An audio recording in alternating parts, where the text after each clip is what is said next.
d'une personne à l'autre, mais aussi d'une notion à l'autre de la personne pour tenter d'arriver à une acception telle qu'on puisse effectivement accéder d'une personne à l'autre. Car cette notion de personne, je m'en tiens à l'Occident, est fluctuante. La différence est grande entre le personnalisme qui entend fonder les droits de l'homme sur une métaphysique, une éthique de la personne, et la conclusion de Hegel sur l'état de droit, qui est celle-ci: désigner un individu comme personne est l'expression du mépris. La notion de personne varie entre deux extrêmes que peuvent non seulement symboliser, mais même signifier deux mots. L'un latin, persona, l'autre grec, prosopon.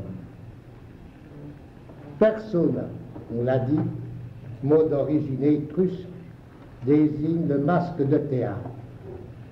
Mais il désigne aussi les imaginaires, les images des ancêtres, moulées sur leur face après leur mort et qui sont déposées dans les ailes du hall de la maison de famille, patriarcale naturellement. C'est de l'un de ses ancêtres que l'enfant hérite son prénom.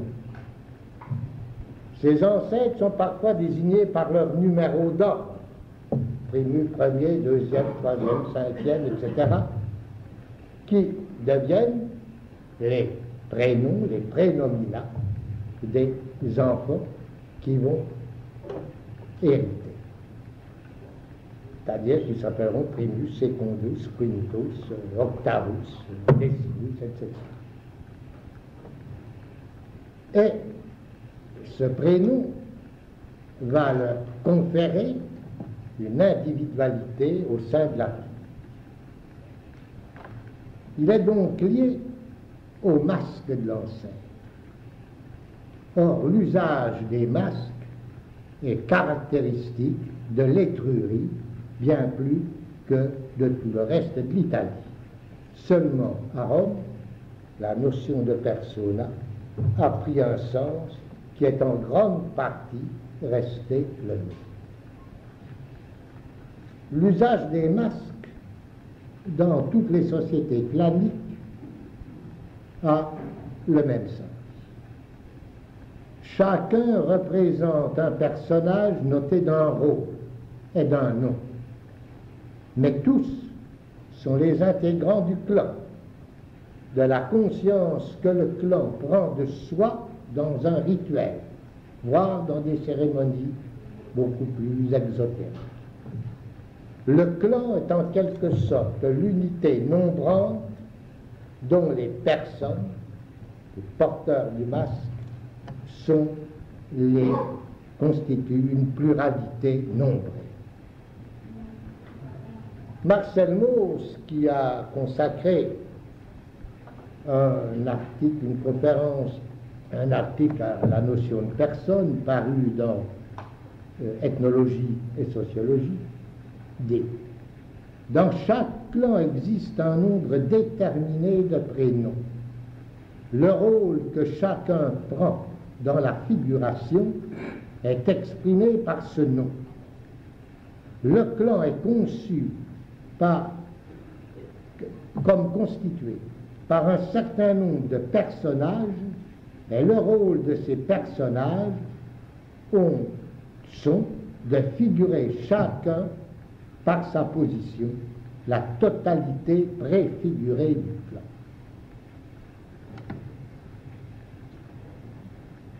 Au rite secret ou aux démonstrations publiques, constituées notamment par des danses de masques, ou le nom local qui désigne le masque comporte aussi bien le masque facial que la robe ou la jupe de fille, participent les esprits représentés par leurs ayants droit sur terre. Ces vies individuelles motrices, écrit Mauss, assurent non seulement la vie des choses et des dieux, mais la propriété des choses. Elles assurent aux hommes non seulement une vie ici et au-delà, mais encore la renaissance des individus, à savoir les seuls héritiers des porteurs de leur prénom. Il y a en somme insertion de l'individu dans le plan, mais il est individualisé par un rôle spécifique, mais toujours intégré à la conscience globale indivisible du plan. Ceci se rencontre aussi bien en Amérique qu'en Australie qu'en Afrique. Il arrive d'ailleurs qu'un individu, comme par exemple chez les Kwaku, qui sont des Indiens du nord-ouest de l'Amérique, ait deux noms. Un nom profane l'été, un nom sacré l'hiver. Et on le voit très bien dans le masque du rituel d'hiver, qui à l'extérieur présente un corbeau et qui, en s'ouvrant en 4 parties, devient la représentation du soleil. Alors, chaque clan a donc 2 séries de noms, de ses prénoms, dont l'un est courant, dont l'autre est secret. Et le prénom de l'individu change selon son âge et selon la fonction de son âge. Ce qui est en jeu dans toutes ces cérémonies, et en particulier dans celle bien analysée par Mauss, le potlatch, c'est que ce n'est pas seulement le prestige du chef, ni le prestige du clan, mais ce sont en quelque sorte l'existence à la fois de ceux-ci et des ancêtres qui se réincarnent dans ces ayants droit et qui revivent, disons, sur terre, dans la figure du porteur, dans la figure du masque dont un homme attitré est le porteur et attitré par son prénom. Or, la perpétuité des choses et des arts ne s'entretient que de la perpétuité de ces rites qui mettent directement en cause les ancêtres, les noms et le tout représenté par le masque et constituant des personnes. Celles-ci n'agissent qu'escalité et elles sont responsables du clan, de la famille, de la tribu. Et il arrive que dans les échanges du potlatch, il y a quelqu'un perd à la fois, disons, son nom, ses ancêtres, sa personne. Et c'est la règle dans la guerre où celui qui est tué a perdu, disons, tous ces titres qui constituaient sa personne, qui passent au vainqueur, y compris ses ancêtres et l'homme. Il y a eu à Rome, effectivement, au moins une confrérie de ce genre, la confrérie des loups du Sora, qui marque bien qu'il y a continuité, disons, on pourrait dire, dans cette période clanique, néolithique. Mais à Rome, dans la famille patricienne de la gens, chacun est investi, donc, je dis, de ce prénom particulier. Et on peut dire que la figure ancestrale, pour employer une expression d'Aristote, est la forme qui individualise le vivant comme agent et comme patient. Dans ce rôle distinctif, il est l'une des dramatismes personnels en qui se joue, disons, dans le temps du quotidien, le temps du mémorable, c'est-à-dire le temps destinal de la famille et de la jeunesse.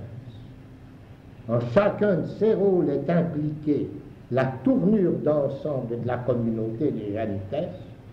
Celle-ci est pour tous la substance éthique. Dans la phénoménologie de Hegel, un des moments décisifs de la transformation de l'esprit est le passage du monde éthique à l'état de Descartes. Le premier ayant son acmé dans la cité grecque, le second dans l'Empire romain, dans la cité grecque plutôt dans son ascendance, dans l'Empire romain plutôt dans sa décadence. La cité, dit Hegel, est la substance éthique dans laquelle, après les réformes de Christère et de Solon, se sont engloutis les pénates, et où tous les citoyens ont leur existence spirituelle effective. En elle, ils ont leurs valeurs, leurs principes et leurs fins, leur raison d'être objective. C'est en elle que leurs actes ont sens et fondement. L'esprit de la communauté ne doute pas de lui-même, car il est l'esprit vrai, c'est-à-dire qu'il n'est pas une idée abstraite ou un idéal subjectif sur lequel les citoyens se régleraient. Il est réalisé dans l'objectif. Son corps est un peuple, et dans chaque citoyen, il est son indivise conscience de soi, présent au moins dans la latence de la conscience de l'individu. Et dans chaque, qui devient par là personne. Et dans chaque citoyen, par conséquent, la cité est un véritable royaume des fins, mais des fins actualisées. Cela, cette transmission ne vaut pas simplement à propos de prénomen, mais aussi du cognomen. Ainsi, dans les tables claudiennes de Lyon, il est spécifié que les nouveaux sénateurs gaulois qui sont admis dans la curie sont autorisés à revendiquer leurs ancêtres et leurs cognomina, qu'on traduit par surnom, mais qui n'a rien du tout d'un sobriquet. Alors, vous voyez que on peut dire que ainsi constituée, la cité a en face d'elle, en face de sa communauté spirituelle, la communauté naturelle de la famille, dont la substance, et je cite Hegel, est le sang universel qui circule à travers tous les membres du génos. Ce sang qu'on ne peut pas verser, même s'il a été versé par Oreste, tuant sa mère Clytemnestre, il ne peut pas être puni de mort par le sang, car on ne peut pas verser le sang du génos. C'est même la définition la plus précise de ce qu'est un génos. Mais, disons que l'objet de la famille n'est pas, en tant qu'elle est aussi une communauté spirituelle, n'est pas du tout, disons, l'unité civile, mais elle est la conservation de l'individu comme unité spirituelle. Tandis que du côté de la cité, on a un seul tout, du côté de la famille, on a à chaque fois un tout seul. Disons que dans les deux cas, il s'agit bien d'une élévation à la valeur universelle. Mais la seconde, celle de la famille, est paradoxale, car l'individu n'est reconnu comme tel, comme personne, que mort. En effet, tant qu'il est encore intégré au sang vivant, circulant dans le génos, il ne peut pas être séparé du sang. Mais Polynice mort, alors, risque de devenir sans destin. Voilà pourquoi Antigone accomplit sur son corps les rites de la sépulture. Autrement dit, on peut dire que la reconnaissance de ce singulier si appartient à la famille mais ce singulier si est pris comme une essence individuelle, soustraite à l'effectivité sensible, c'est-à-dire que cette action ne concerne pas le vivant, mais le mort. Remarquez que cela est perdurable.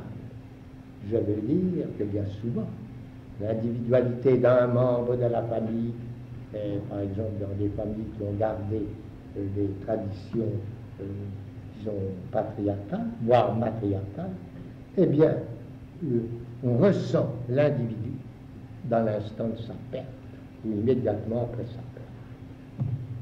La loi de la famille et l'acception qu'elle fait de chaque individu singulier est une menace perpétuelle pour la communauté civile. Tandis que la communauté ne se donne sa substance, je cite Hegel, qu'en détruisant la béatitude familiale et en dissolvant la conscience de soi dans la conscience de soi universelle, elle se crée dans ce qu'elle réprime et qui lui est cependant essentiel dans la féminité en général, son ennemi interne. Mère ou sœur, la femme va dans le fils et dans le frère, non pas des figures interchangeables de la communauté politique, où tous comptent pour un, mais un être pour soi singulier, autonome. La féminité, dit Hegel, est l'éternelle ironie de la communauté.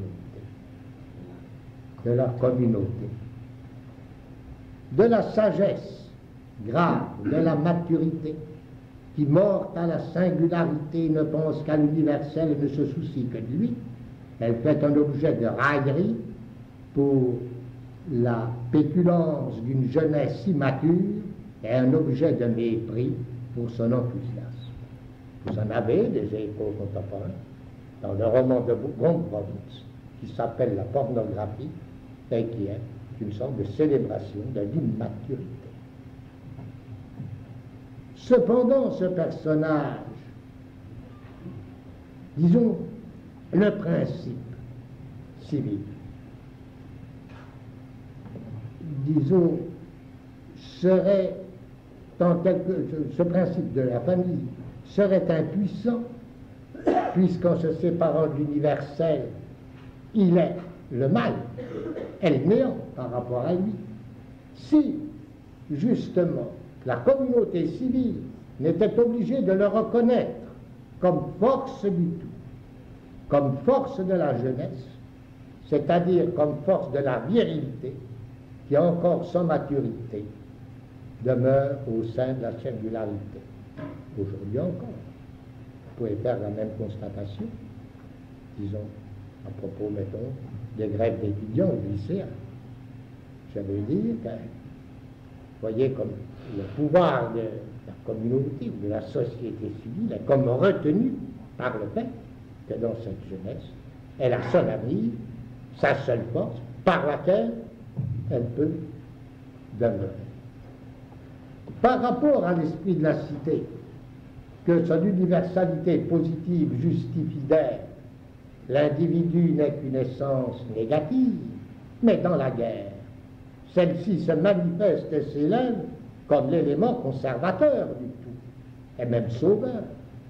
L'adolescent valeureux, les faibles, dit Hegel, dans lequel la féminité se complète, le principe réprimé de la corruption de la cité émerge maintenant à la lumière du jour, et il est ce qui compte. Dans la guerre, d'autre part, le combat entre les cités, dont chacune se définit par la négation de l'autre, dans ce combat, c'est la force de la nature et la contingence de la fortune qui décide de l'être là de chacune de ses essences éthiques et de sa nécessité spirituelle. Ce qui se trouve exposé dans le combat, c'est par conséquent, de toutes parts, l'esprit vivant de chaque peuple, l'essence spirituelle dont il est le réceptacle. Mais ce n'est pas elle qui décide, c'est la force, c'est la chance. Et en se confiant à elle, elle s'est déjà perdue. D'autre part, elle n'est plus universelle incomparable, puisque l'esprit d'un peuple se pose dans la guerre comme l'abnégation non moins singulière d'un autre peuple singulier, avec cette seule exception qui apparaît de temps en temps de l'idée du peuple élu. Mais, d'une façon générale, reste vrai ce que ici dit Hegel. Comme s'engloutissaient les pénates dans l'esprit d'un peuple, s'engloutissent maintenant les esprits vivants des peuples, du point de vue de leur individualité, dans une communauté universelle, mais qui n'est plus celle d'un esprit, et dont la vitalité est celle de l'individu singulier comme singulier. La figure éthique de l'esprit a disparu et surgit une autre figure. C'en est fini de la vivante unité immédiate de l'individualité et de la substance, où l'esprit du monde éthique était véritablement la substance spirituelle inconsciente des individus. Le nouveau monde est la communauté sans esprit, au sens de l'esprit vivant dans l'objectif, la communauté sans esprit dans laquelle les individus vivent selon leur être pour soi singulier et valent eux-mêmes comme essence autonome et comme substance individuelle. L'universel fragmenté en atomes, éparpillé dans l'absolue multiplicité des individus, cet esprit mort est une égalité dans laquelle tous valent comme chacun, comme personne. La loi d'en bas, celle de l'inconscient familial, n'est plus cachée, elle est passée dans l'effectif. Ce singulier-ci, qui n'était reconnu comme Polynice au temps de la cité que comme esprit mort, privé du soi, sort de son ineffectivité. Son effectivité consiste à être un soi négatif, tous les individus n'étant soi que par la négation de tous les autres. D'autre part, les puissances du monde éthique, pour s'être confiées en vue de leur sauvegarde à la force et à la chance, ont cédé la place à la puissance du destin vide. Et cette nécessité du destin vide n'est autre, dit Hegel, que l'ego de la conscience de soi. Toutes les valeurs du monde éthique sont passées dans l'indépendance de la conscience de soi. Or, telle était, à l'époque de l'Empire, la conscience de soi du stoïcien. Elle consistait dans les entretiens d'Arien, dans la proairesis, c'est-à-dire je suis tel que je me pose libre de tout ce qui ne dépend pas de moi. Je suis la pure pensée de l'indépendance. Les stoïciens n'ont pas d'autre, disons, dimension que cette conscience de soi qui conduit à la forme abstraite de l'état de droit, l'indépendance privée d'esprit commun.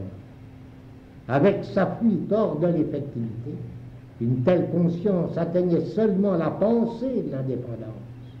Elle est absolument pour soi, en tant qu'elle ne s'attache, qu'elle n'attache son essence à aucun être là déterminé, mais prétend abandonner tout être là, elle ne se pose soi-même que dans l'unité de la pensée pure. Et puis tête disant à son maître, tu continues à me frapper, tu vas me casser la jambe, mais à la fin, je vous l'avais bien dit, vous la casseriez. Mais puis tête n'est pas là.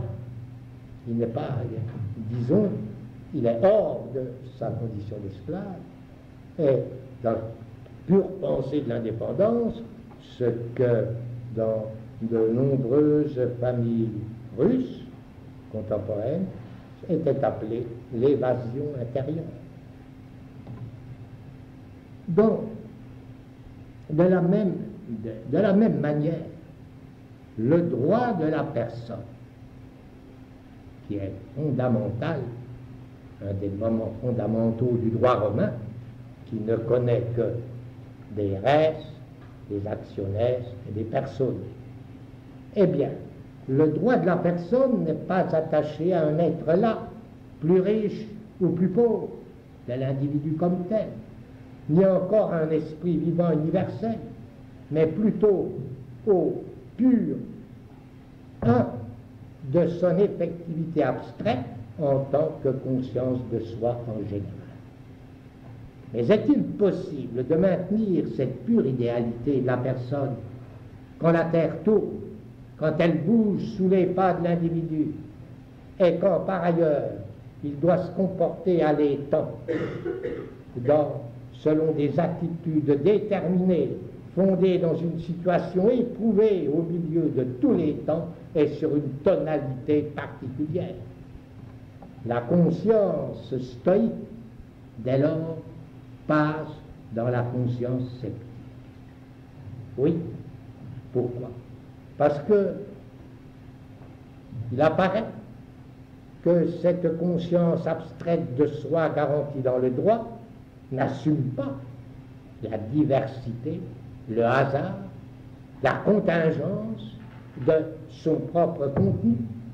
Et le stoïcisme est une pensée qui, elle, erre d'une contingence à l'autre, contingence de l'être comme contingence de la pensée, qui tantôt les résout dans l'indépendance absolue, tantôt dissout cette indépendance dans la dépendance totale.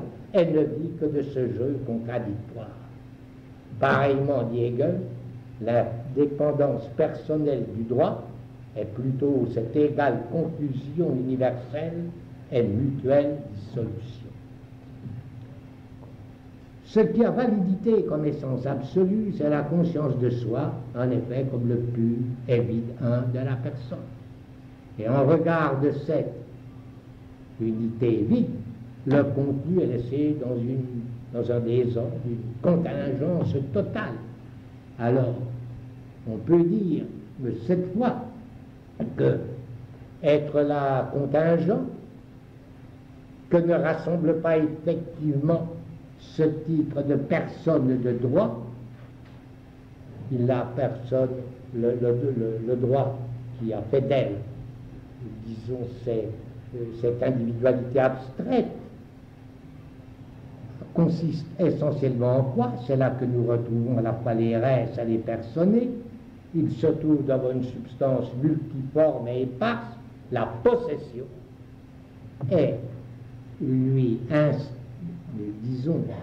imprime cette universalité abstraite par quoi elle est dite propriété. L'effectivité ainsi déterminée n'est pas apparence comme dans le scepticisme, puisqu'elle a obtenu dans le droit une valeur positive, effective, en acte, mais une valeur qui laisse hors dehors d'elle tout le contenu, toutes les significations internes ou externes de cet individu, car cette effectivité mienne n'est, si j'ose dire, mienne qu'en général, sous le signe de la catégorie. Et on peut dire que sa validité reconnue comme effective repose sur la reconnaissance de la pure pensée, sans prise sur une réalité.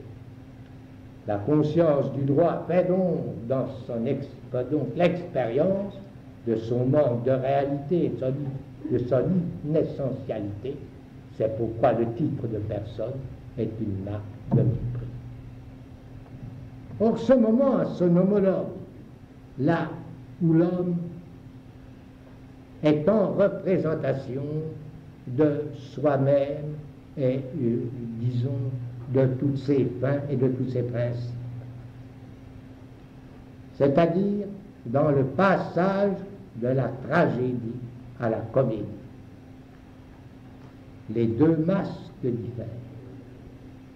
La tragédie présente un conflit de deux puissances en lesquelles se divise la substance éthique.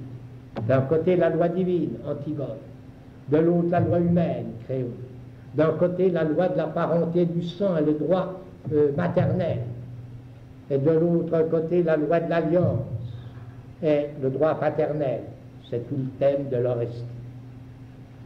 Or, ces présences, ces puissances sont incarnées dans les héros tragiques, et le masque qui le désigne est le reflet de l'une ou l'autre de ces puissances qui transcendent le héros lui-même. On peut dire que l'auteur n'est que le porteur du masque, dont la résonance suprême, la sonorité est le timbre purement contingent de la voix individuelle. Tout autre est le masque comique, dans son expression même, qui est celle des passions humaines, est toujours individualisé. Or, avant tout, dans la comédie, on peut dire que la conscience de soi, qui s'y exprime, se présente comme le destin des dieux. Le destin au sens d'achèvement et de perte. Ces essences élémentaires ces moments universels, ne sont pas en soi, ne sont pas effectifs. Ils sont bien révélés dans la forme de l'individualité, par le masque. Mais celle-ci leur est seulement insufflée, ne concerne pas leur existence en soi et pour soi. Autrement dit, dans le masque comique, il se produit ceci, que toujours périodiquement, l'individu sort de son masque et va parler en quelque sorte pour son compte chaque fois qu'il dit quelque chose de juste, et que le Dieu à ce moment-là devient cette individualité également contingente. De telle façon qu'on peut dire que la comédie est une ironie telle qu'on pourrait l'appeler quelle est la religion du scepticisme. Comme il y a une religion esthétique dans Hegel, la comédie est vraiment la religion du scepticisme. Ironie à l'égard aussi bien de l'essence naturelle que de l'essence éthique. De l'essence éthique, voyez comment le démos, qui est la masse universelle, qui se sent elle-même comme maître et régent du monde, comme entendement et intelligence auquel on doit le respect, se contorsionne sur la scène et se dupe avec la particularité de son effectivité, qui est celle d'un individu.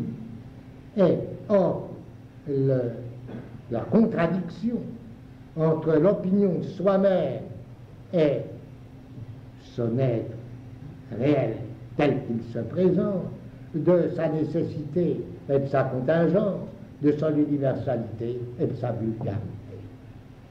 Par conséquent, le soi singulier est la forme négative dans laquelle les dieux disparaissent. La comédie, donc, ironie à l'égard aussi de la nature.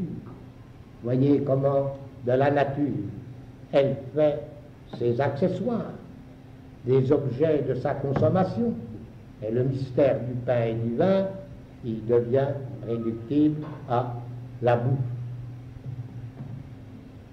Donc, abstraction, seulement voilà, la chose ne se laisse pas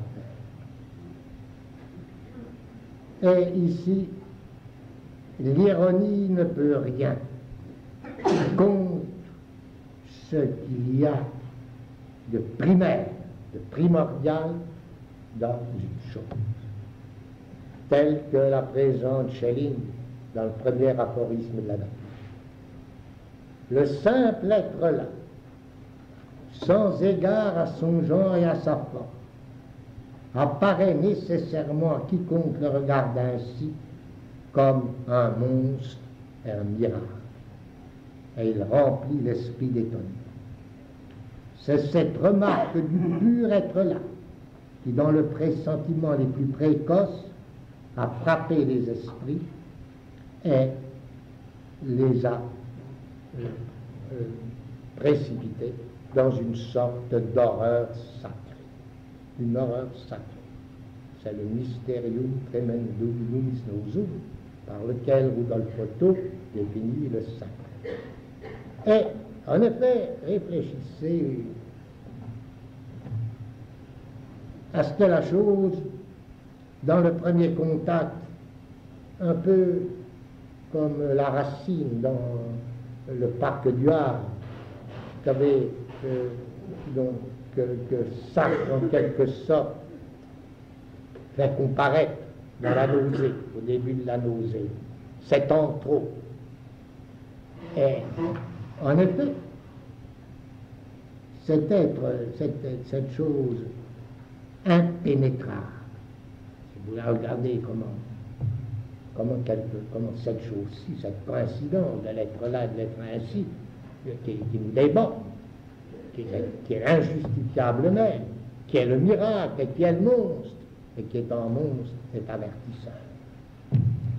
Ce que von Weizsäcker a nommé Grundverhältnis, le rapport au fondement, dans lequel le vivant se meut sans le connaître, se trouve retranché dans le scepticisme et dans la comédie. Mais alors subsiste le fond, un fond dont il n'est pas possible de dire ni qu'il est ni qu'il n'est pas, parce que sans la transcendance d'une existence, il existe, il n'est pas en situation de s'advenir. Le fond est en soi qui justement n'est pas en lui-même. Cet état de choses n'est pas un état d'être. Or, nous la retrouvons en l'homme, sous une forme qui mériterait d'être analysée avec plus de profondeur, la bêtise. La bêtise est profonde de toute la distance qu'elle ne parvient pas à traverser. Elle est toute différente de la sottise, même de la stupidité. Or, elle règne là où il n'y a personne. Dans des situations administratives, bureaucratiques, fonctionnelles, placées sous la juridiction de personnages qui forment une assemblée de masques, de noms, de titres, où il est impossible de découvrir quelqu'un, et où celui qui est en quête de quelqu'un trouve, au lieu d'un répondant, un répondeur. Si la bestialité est la déchéance en l'homme de l'animalité, la bêtise est la déchéance en l'homme de l'occultation de la bête dans ce qui existe avec elle, par elle et pour elle. Elle sait la peur, le désir, la menace, sans se savoir elle-même en eux. La bêtise est, pour parler avec Heidegger, dans une de ses œuvres de 1922, la substitution du sich benehmen au lieu et place du sich verhalten. Disons que la substitution d'une sorte d'includence sans rupture et sans franchissement à toutes les façons de se comporter à l'état. Aussi a-t-elle cette puissance d'un en soi, sans soi, quelque chose de sacré, au sens toujours du mysterium tremendum, numinosum, au sens de l'idolâtrie, tournée vers l'inintelligence toute puissante, celle du maître absolu, opaque comme la mort, et d'où tout peut sortir. La Benommenheit de l'homme, engourdi en lui-même, qui n'est pas un soi, se manifeste par une circularité sans rupture, semblable au cercle que forment ensemble l'animal et sa proie, là où il n'y a pas d'hiatus, de faille, d'état critique, dans l'ouverture desquels il se fait être. Je dirais dans l'ouverture desquels il lui faut s'être ou s'anéantir. Sans faille, il n'y a pas de mise en demeure même. Or, dans la bêtise, il n'y a pas de mise en demeure même. Quand on dit de quelqu'un qui est bête, on signifie par là qu'il ne comprend rien, qu'il ne s'entend à rien, qu'il est absolument incapable de ce qui s'appelle comprendre. Or, faisons bien attention à ce que veut dire comprendre. Le comprendre est une façon éminente et originaire d'être le là. de ce dont il retourne et de quoi il retourne. Le là de ce qui se manifeste. Ici, comme partout, et ce partout est toujours ici, on voit que le plus simple est le plus inaccessible, puisqu'on ne peut pas l'atteindre à partir d'autre chose. On est sans base de départ. Il faut en quelque sorte y être arrivé sans être jamais parti. Apparaître, c'est se manifester en soi-même dans l'ouvert. Se manifester tel qu'en soi-même, c'est s'ouvrir. Et c'est en même temps surgir dans l'ouvert. Et les deux sont un. Ce paradoxe s'éclaire dans et par l'apparaître de cet étant singulier, pour lequel il y va de son être dans cet être même, et qui est moi.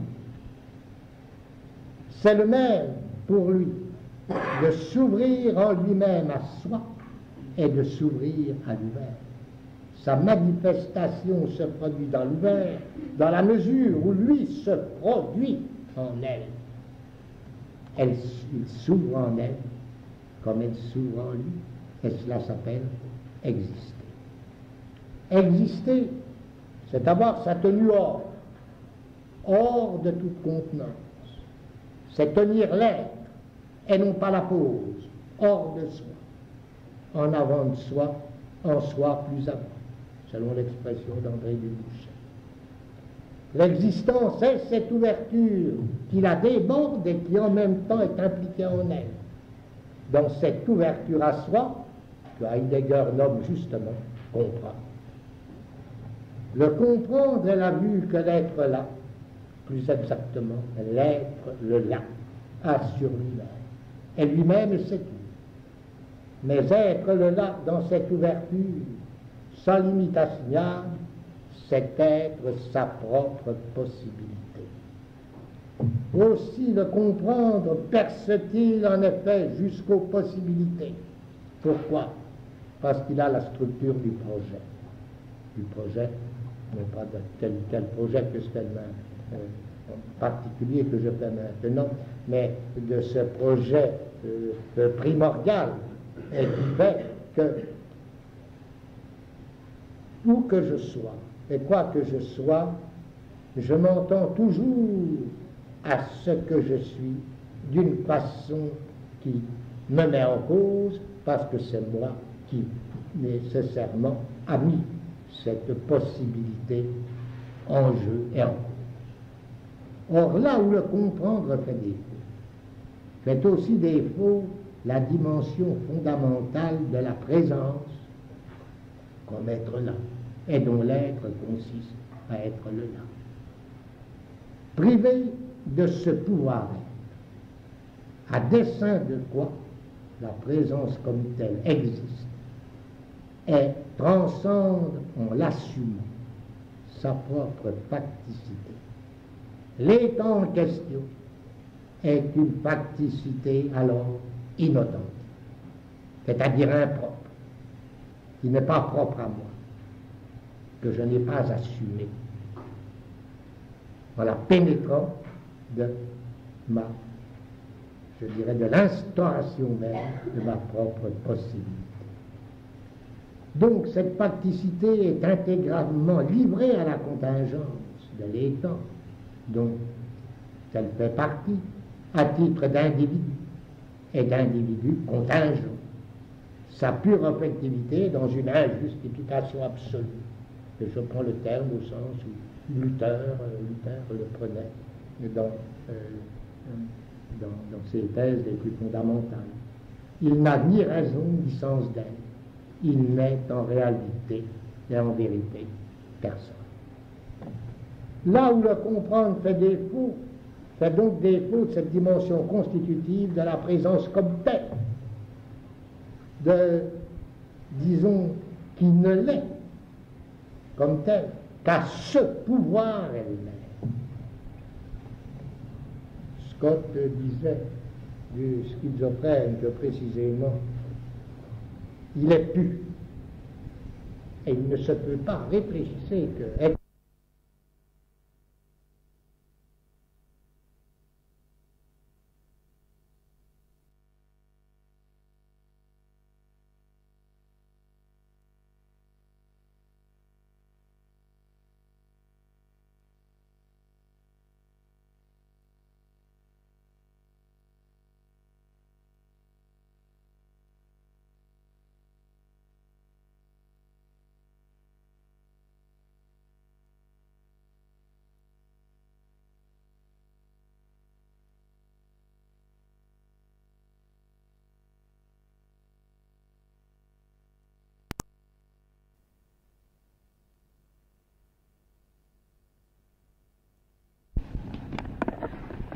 or, la présence. Heidegger dit d'elle deux choses. Que son essence est existence, et que l'air dont il y va pour cet étang en son air, duquel il y va pour cet étang chaque fois, est à chaque fois bien. Or, l'advocation de la présence, conformément au caractère, disons, de bienneté, est déjà inclus, dit Heidegger, dans ses expressions personnelles, je suis tout. Cela veut dire que cette bienneté n'est pas celle de la catégorie, mais qu'elle est originaire, et qu'elle est à la source de toute catégorie, comme la possibilité au sens de pouvoir être propre, n'est pas l'idée logique de possible et la précède. C'est ici que Heidegger est sous la dépendance totale de Kierkegaard. L'idée du pouvoir-être de Heidegger dérive de l'idée de possibilité de Kierkegaard, qui est, quand il s'agit de cette présence que je suis, d'un degré de dignité supérieure à l'effectivité et à la nécessité. Or, cette mienneté n'est pas non plus une propriété attenante à la présence.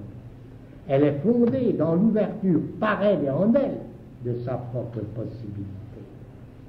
La présence seule a sens, et seule nous donne le sens du sens, c'est-à-dire être à dessein de soi. Vous ne pouvez pas trouver d'autre départ pour l'idée de sens que là où elle se trouve constituée avec le sens même, est à dessein de soi. Même pas en vue d'eux, à dessein de soi, d'un soi qui n'est pas donné, d'un soi qui n'est pas non plus visé, d'un soi qui est en suspens, comme, disons, dans l'enjambée d'un arc sans retomber. Or, la présence seule, par conséquent à sens, en tant qu'elle est à dessein de son pouvoir-être, dans l'ouverture duquel elle s'entend à soi, se comprend. Alors seulement il est question de la personne. Son comprendre perce jusqu'aux possibilités, parce que, dit Heidegger, il y a la structure du projet. Qu'est-ce qu'un projet? Tout le sens du mot Entwurf, Entwerfen, dit Heidegger, réside dans le préfixe Ent, qui marque un arrachement et un emportement au loin de soi, et qui n'emporte pas le projetant dans le réel, qui ne l'emporte pas dans le possible, mais dit-il qu'il emporte dans le possible, qui rend possible, dans la possibilisation. La personne provient et consiste de la possibilisation de l'individu, et qu'il ne peut avoir lieu qu'à partir d'elle, dans son ouverture même en tant que pouvoir. Seule la personne s'entend elle-même. Maintenant, elle pose la question, ceci de, vous voyez ce que cela signifie, une effectivité simple, pure, injustifiée. ne peut même pas être dite réelle. Elle n'est réelle que si elle est fondée en possibilité. Et la possibilité ici, c'est celle justement de la présence en tant qu'être au monde à dessein du soi, en tant qu'existence. C'est pourquoi l'être se révèle comme existence. Et c'est la justification de l'effectif qu'il fait réel. Hegel disait c'est le concept, Heidegger dit c'est le projet. Eh bien, en somme, l'individu n'accède à la réalité que par là. Et la personne est l'individu qui a dépassé, en l'assumant, son effectivité, et qui n'est pas réduit, par conséquent, à la position stoïcienne, à la pensée de la pure indépendance, qui a laissé hors d'elle toute la contingence. Ici, au contraire, ce pouvoir assume toute la contingence, alors prend un sens, la formule, deviens ce que tu es. Mais tu ne l'es qu'à le devenir par toi, en te faisant ta propre possibilité. Alors, est-ce que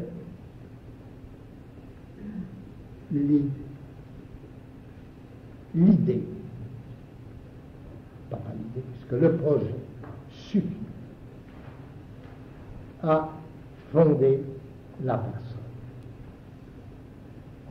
Il y a d'abord un élément de trouble qui surgit, qui est la présence de l'autre, des autres. Heidegger dit bien que l'existant ne se voit que pour autant qu'il est devenu pour soi translucide dans son être auprès du monde et dans l'être avec autrui, comme moment constitutif de son existence. Mais l'être avec autrui n'est pas, si j'ose dire, une simple donnée interne, une simple exigence de la personne.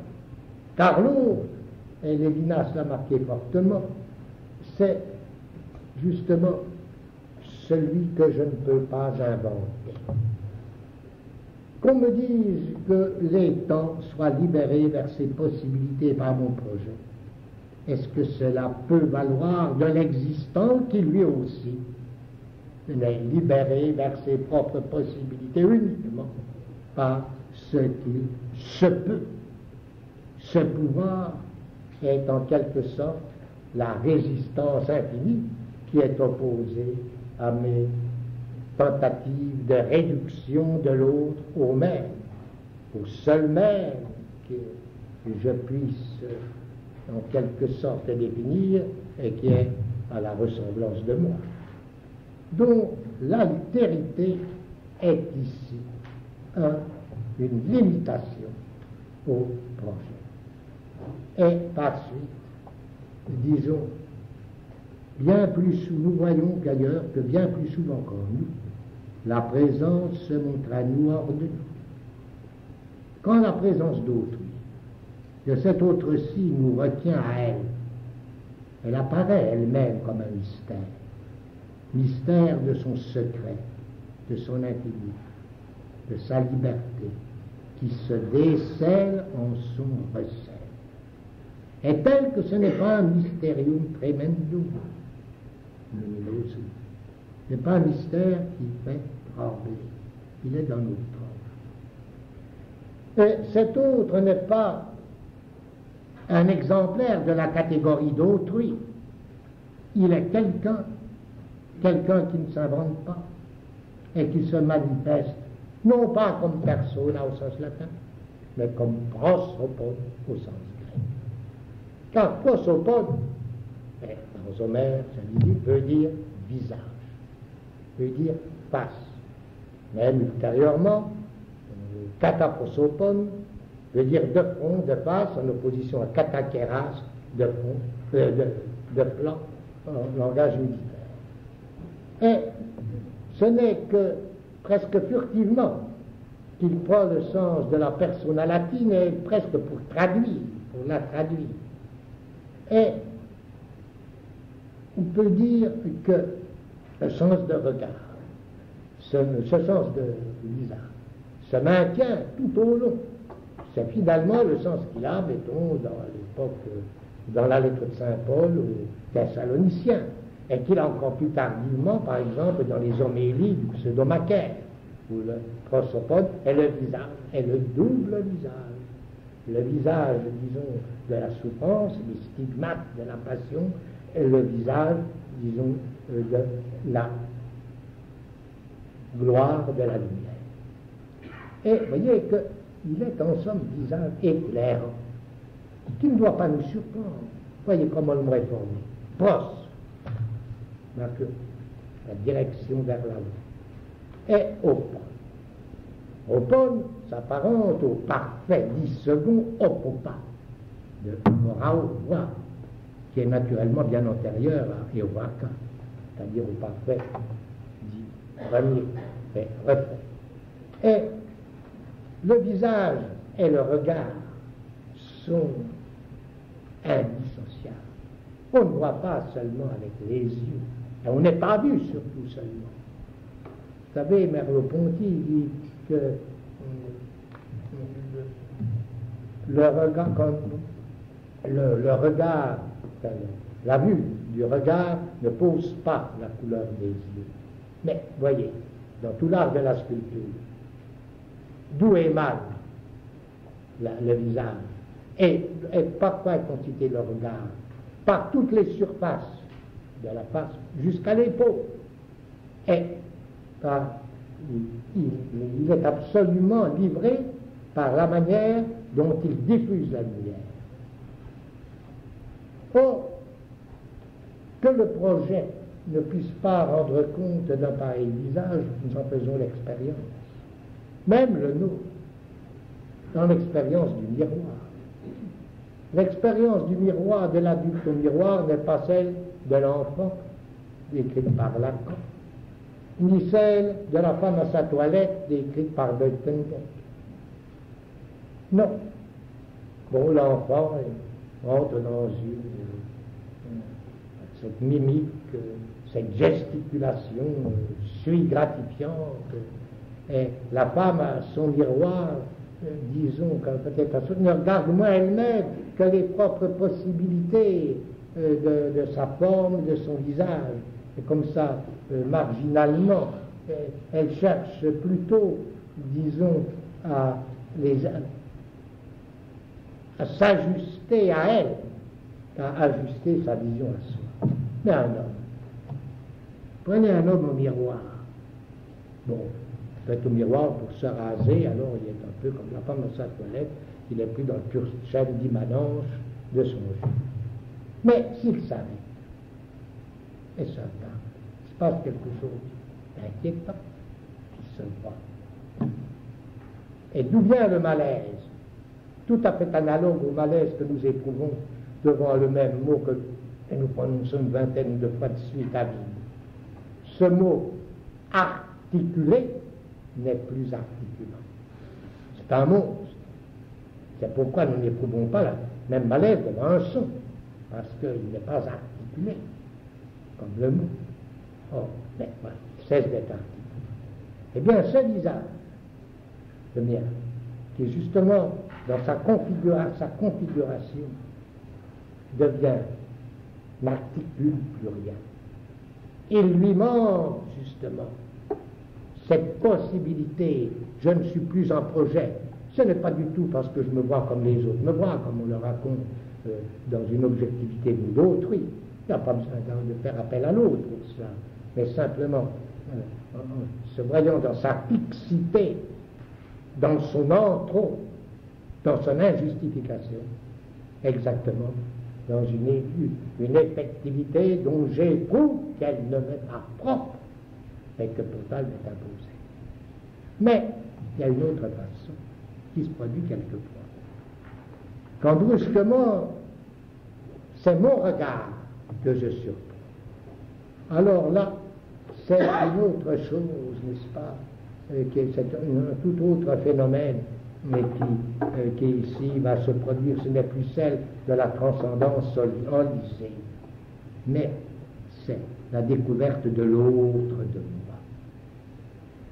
cet autre de moi qui échappe à tout projet, à l'égard duquel je ne peux être que réceptif. Et alors, il y a bien là, dans cette inquiétude de l'altérité, quelque chose de moi que je ne peux pas inventer, qui devra s'inventer lui-même, c'est-à-dire que je ne, disons que m'appelle vaguement à ce que je ne suis pas, c'est-à-dire m'appellerai. Donc, cette forme de transcendance relève de la passivité et pas de l'activité. Il ne s'agit plus du transpossible du projet bien compris, mais de ce que j'appelle le transpassif. Comme autrefois, les successeurs d'Aristote opposaient le nous poietikos au nous pathétikos, c'est-à-dire l'esprit créateur agissant à l'esprit subissant et réceptif. Eh bien, mais ce qui est justement ici le plus important, c'est le trans. Au-delà de toute passivité. C'est-à-dire que je ne peux absolument pas anticiper ce qui réellement m'arrive quand le moment est arrivé. C'est-à-dire ce qui est l'essence même de l'événement. L'événement n'est pas dans le monde. L'événement ouvre le monde. On le voit bien à propos de certains événements, comme, disons, je prends toujours un exemple plus net, le phénomène de l'expression.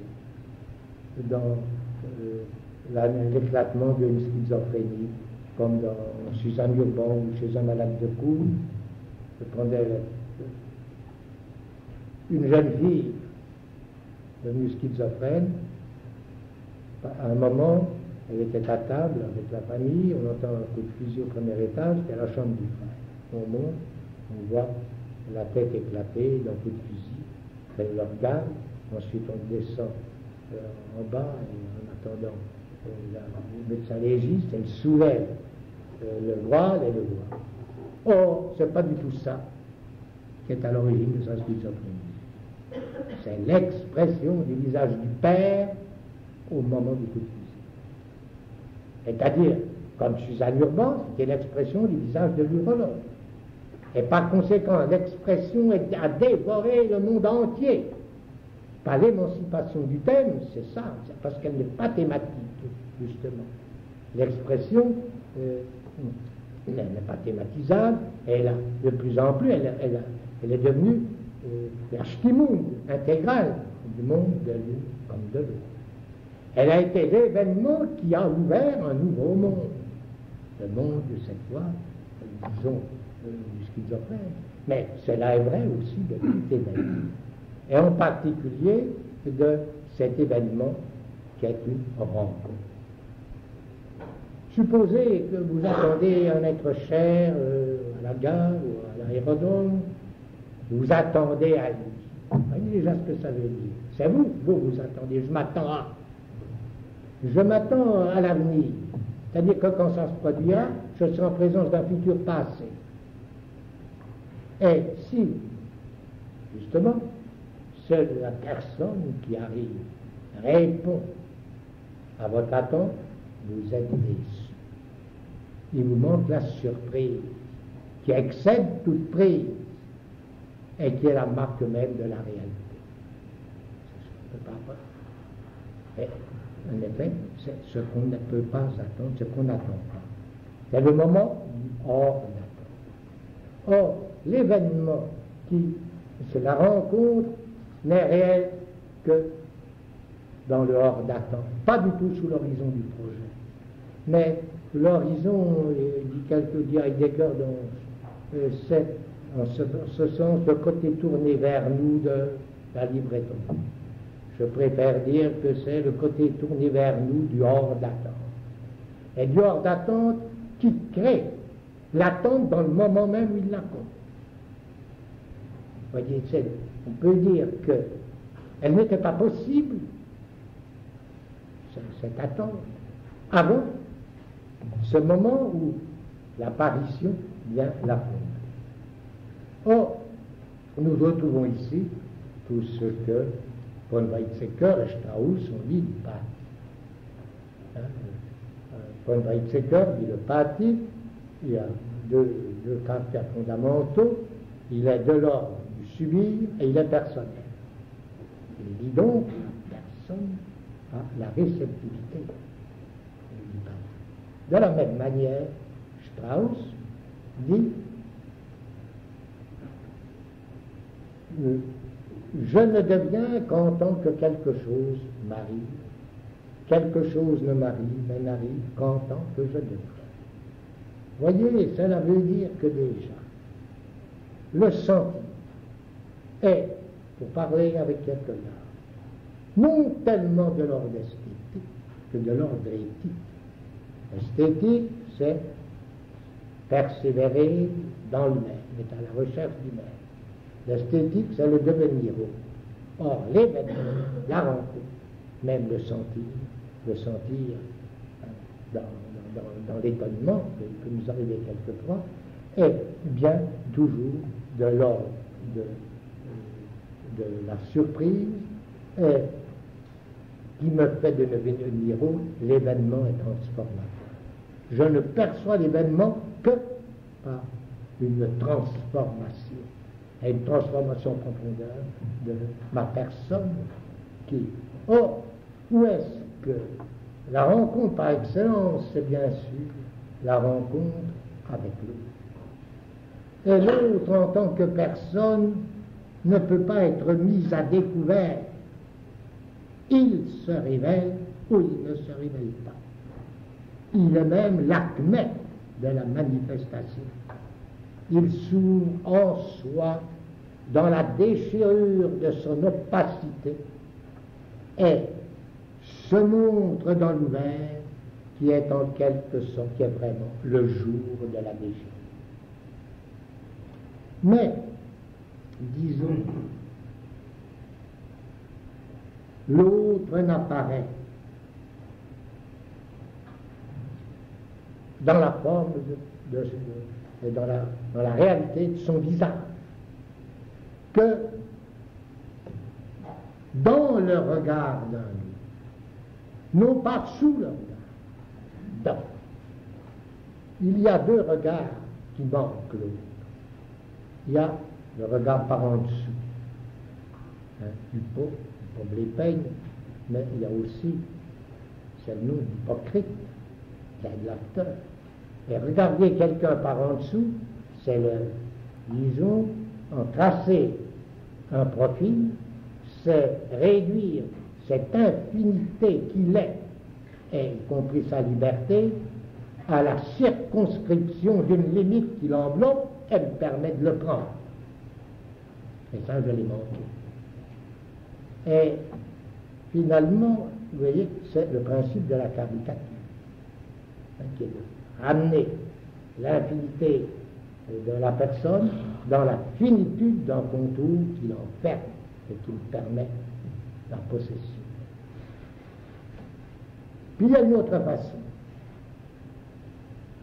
Lévinas dit la présence, le visage de l'autre m'enveloppe, me surplombe de toutes parts. Il est vraiment sa transcendance, puisqu'il est celui que je ne peux pas inventer. Et par conséquent, à peine puis-je, de temps à autre, essayer de m'envisager à lui, mais je ne le prends pas sous cette forme, je pense sous la forme maintenant de celui qui regarde. Un regard qui vient de nulle part, et qui ne va nulle part, qui traverse l'eau, qui tend en quelque sorte le réseau dans lequel il doit prendre part, c'est un regard qui ne le rencontrera jamais. Pas plus que le premier. Pas plus que le regard qui fait rencontre. En d'autres termes, l'épiphanie de l'autre, du visage de l'autre, est toujours liée à l'autophanie de celui qui regarde. Et les deux sont dans la même situation. C'est à peu près ce que dans une très belle étude, le regard de l'amitié, qui figure dans son livre La Voix nue, Jean-Louis Chrétien, qui de tous les jeunes philosophes, ceci me semble à la fois le plus juste et le plus pur, les présente admirablement, et notamment l'idée que rencontrer n'est pas se donner. On dit souvent bien qu'on se donne à l'autre, c'est appel à la générosité. Mais finalement, on s'y retrouve un peu trop. On se donne. Tout ceci est une forme du gift, don poison. L'autre est engagé, et par conséquent, je me donne cette supériorité. Au fond, le regard ne donne rien. Je dirais même aussi, il donne ce qu'il n'a pas. Il donne l'autre à l'autre. Voyez le regard du pardon, qui n'est ni de reproche, ni, disons, de commisération.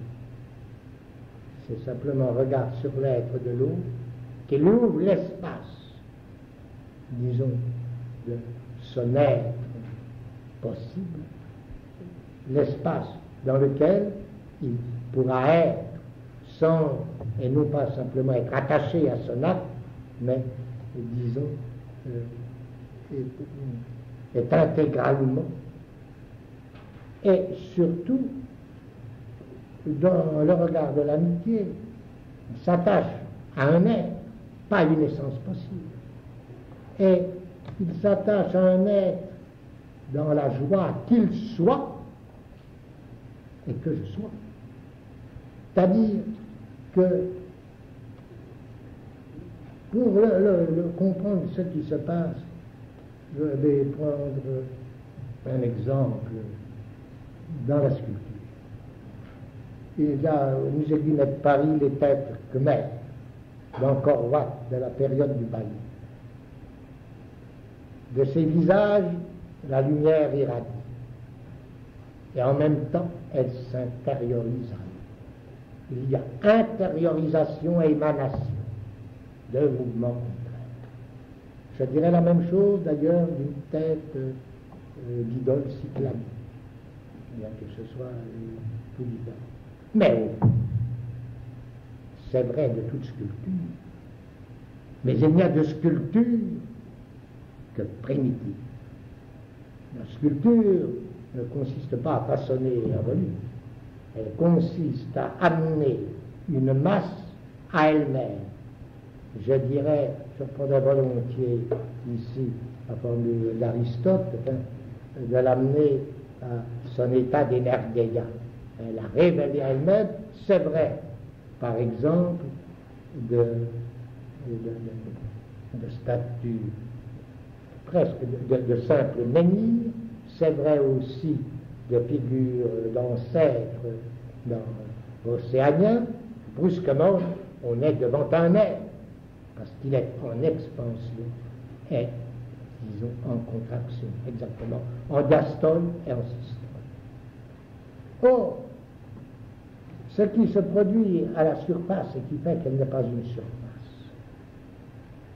et où la notion d'interface est impuissante, c'est qu'il y a une mutation, il y a une substitution intégrale de l'émanation et réciproque, de l'émanation et de l'intériorisation.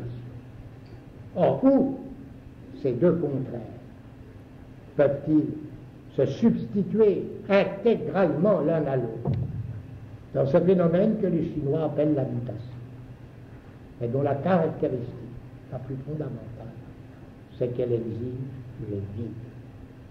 Le yin et le yang ne s'échangent dans l'unité intégrale de l'un que par le vide. Il faut bien comprendre que justement, ceci est lié à la formule naturellement taoïste, à savoir que 30 rayons à fleur au moyeu de la roue, mais c'est le vide du moyeu qui fait avancer le char, etc. Mais celui, ce wu, sous ce chu, ou ce wu qui veut dire rien, est ce moment où nous saisissons l'aurore d'un visage, c'est-à-dire sa mise en vue, beaucoup plus importante, je dirais presque, que ce qui va être mis en vue. Or, il me paraît faire un écho à un moment de la pensée de Winnicott, lorsqu'il parle que, disons, le Pontalis, dans son introduction à la traduction de Jeu et réalité, le souligne, il y a quelque chose de tout à fait encore différent du roulement imaginaire, car quelque chose a eu lieu qui n'a pas de lieu psychique.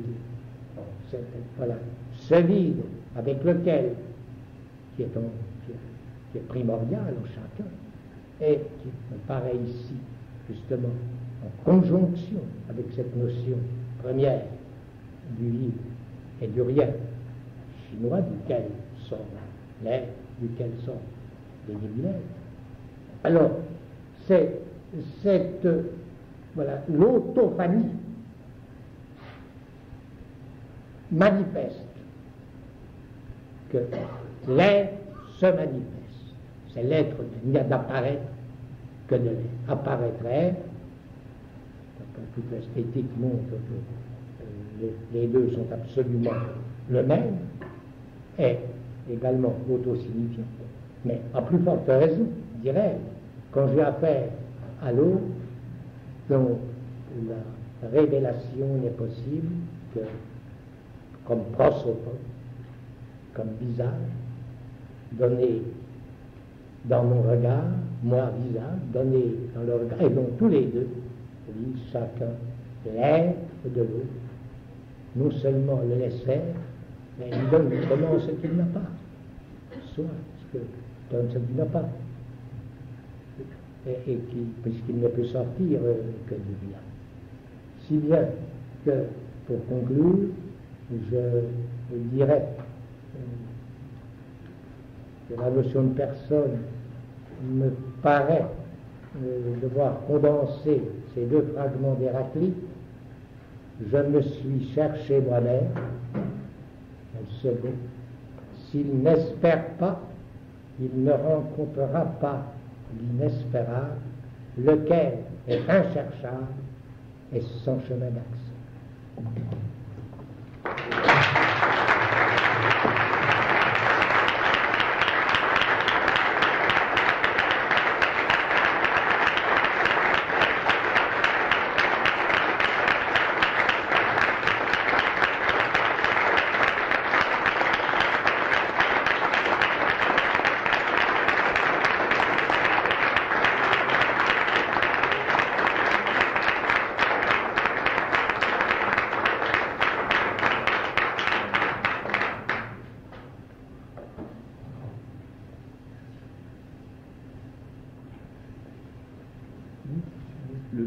C'est-à-dire le café est prévu pour midi maintenant.